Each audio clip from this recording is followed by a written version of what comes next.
जानने के लिए सुनते रहिए। अगले 2 दिनों तक टीना अपनी शादी की कुछ खास तैयारियां करवाई। आज वह दुबई निकलने वाली थी। सुबह के 4 बजे वह घर से निकलने वाली ही होती है।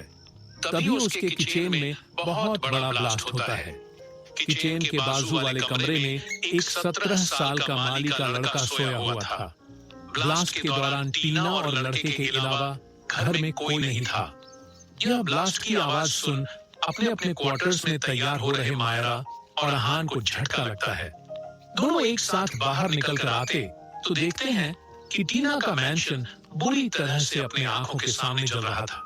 अहान उस जलते हुए घर की तरफ बढ़ने वाला ही होता है, तभी मायरा दौड़कर उसका हाथ पकड़कर रोक लेती है।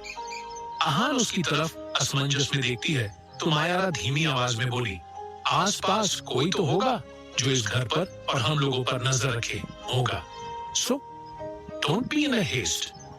अहान उसे गुस्से में घूरते हुए कहा, ऐसे वक्त में भी तुम लोग प्लान किया हुआ ही करना चाहते हैं।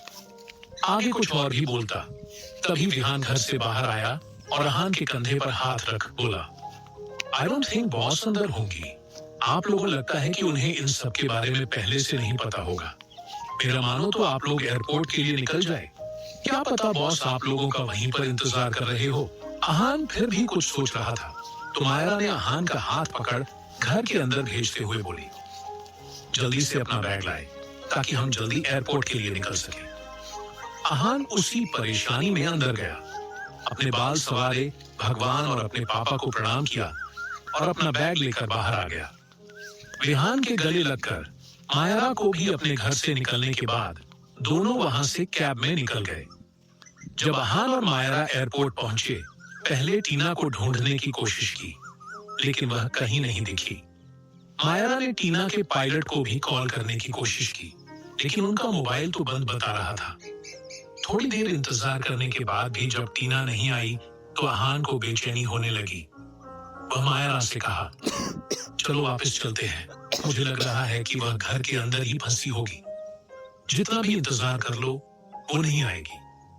मायरा गुस्से में मगर धीमी आवाज में बोली, शायद टीना निकल गई हो, इसीलिए हमें भी फ्लाइट बोर्ड करना चाहिए। ये बोल मायरा अहान के साथ फ्लाइट बोर्ड करने चली गई। 2 घंटों में वे दोनों अयोध्या पहुंच गए। आधे घंटे बाद एयरपोर्ट से बाहर निकलकर कैब बुक करके मंदिर के पास पहुंच गए। अहान अभी भी टीना के बारे में सोच रहा था। तभी उसे पीछे से सुहेल की आवाज आई। अहान सुहेल को वहां देख दौड़ते हुए उसके पास गया। उसे कंधों से पकड़कर परेशान होते हुए पूछा, बॉस ठीक तो है ना? तुम लोगों ने उसे घर के अंदर से बचा लिया था ना? सुहेल उससे अपने कंधे छुड़ाते हुए असमंजस में पूछा, क्या पूछ रहे हो मल्होत्रा साहब, ठीक से बताइए क्या हुआ? अहान सुहेल की बातों का बिना जवाब दिए ही इधर उधर देखते हुए पूछा, कहाँ है वो? सुहेल को अहान की कोई भी बात समझ नहीं आया तो वह मायरा से पूछा, क्या हुआ? कोई बड़ी मुसीबत हो गई है क्या?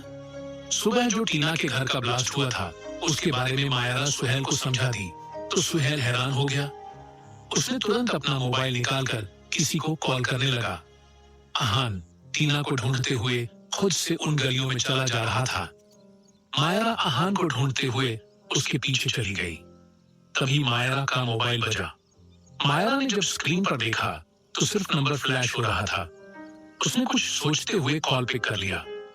मायरा ने हेलो बोला ही था, दूसरी तरफ से एक रूखी आवाज आई, विशाल बोल रहा हूं। मायरा विशाल की आवाज सुन पहले तो चिढ़ गई, लेकिन अगले ही पल उसे टीना का याद आया और विशाल से पूछी, आपने मुझे कॉल क्यों किया? विशाल गुस्से में पूछा, तुमने मुझे बर्बाद किया, तुम मेरे साथ होकर भी उसी की काम कर रही थी। मायरा पहले तो गुस्सा हो गई, लेकिन अगले ही पल खुद को शांत करते हुए बोली, कल आपने ही तो सब शुरू किया था, मैं तो आप ही की साइड थी, लेकिन आपने अपनी बीवी के साथ साथ मुझे भी उसमें घसीटा। आप और आपकी बीवी पैसे देकर उस न्यूज को दबा देंगे, लेकिन मेरा क्या?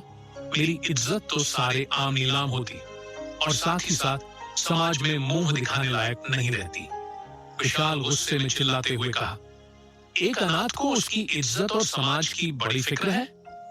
मायरा तो टीना के लिए परेशान हो रही थी, और ऊपर से इस विशाल के कॉल ने उसे गुस्सा दिला दिया था। अभी विशाल से यह सब बहस करने के मूड में नहीं थी, इसीलिए वह विशाल के बात का कोई भी जवाब बिना दिए ही कॉल काट दी। अब तक सुहेल मायरा के पास आ गया था और उसकी सारी बातें सुन चुका था। दोनों ही जरा सी भी देरी ना करते हुए आहान के पीछे भागे।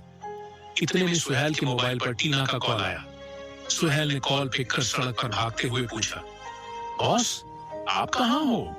सब ठीक है ना? टीना ने पूछा। मुझे क्या हुआ? मैंने आपको मायरा और मल्होत्रा साहब को रिसीव करने के लिए कहा, वह लोग पहुंच गए या नहीं? सुहेल भागते हुए बीच बीच में हाँफ रहा था। टीना ने पूछा, आप उन लोगों को रिसीव करने कार नहीं लेकर गए? सुहेल कुछ नहीं बोला और कॉल काट दिया। सुहेल जल्दी से भागता हुआ जाकर आहान को रोकते हुए कहा, बॉस घर पर है, जल्दी से चलिए, वो आपका इंतजार कर रही है।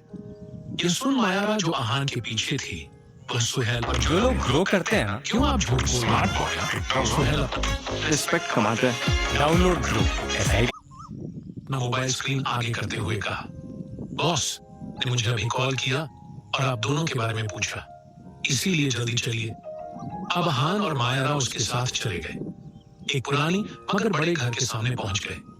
आहान जैसे ही अंदर गया तो देखा टीना सामने बैठ किसी बुजुर्ग औरत से बात कर रही है। आहान जल्दी से जाकर उसके गले लग गया। वह परेशानी भरी आवाज में कहा, तुम कहां चले गए? मेरी तो जान ही निकल गई।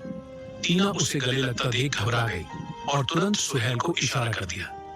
जब तक सुहेल आहान के पास आकर उसे समझाता, उससे पहले ही एक गमदार आवाज उस कमरे में गूंजी, अरे हट मेरी बच्ची से, पहले तेरी परीक्षा होगी, उसके बाद ही तेरी शादी। कौन था यह आदमी और किस परीक्षा की बात कर रहा था?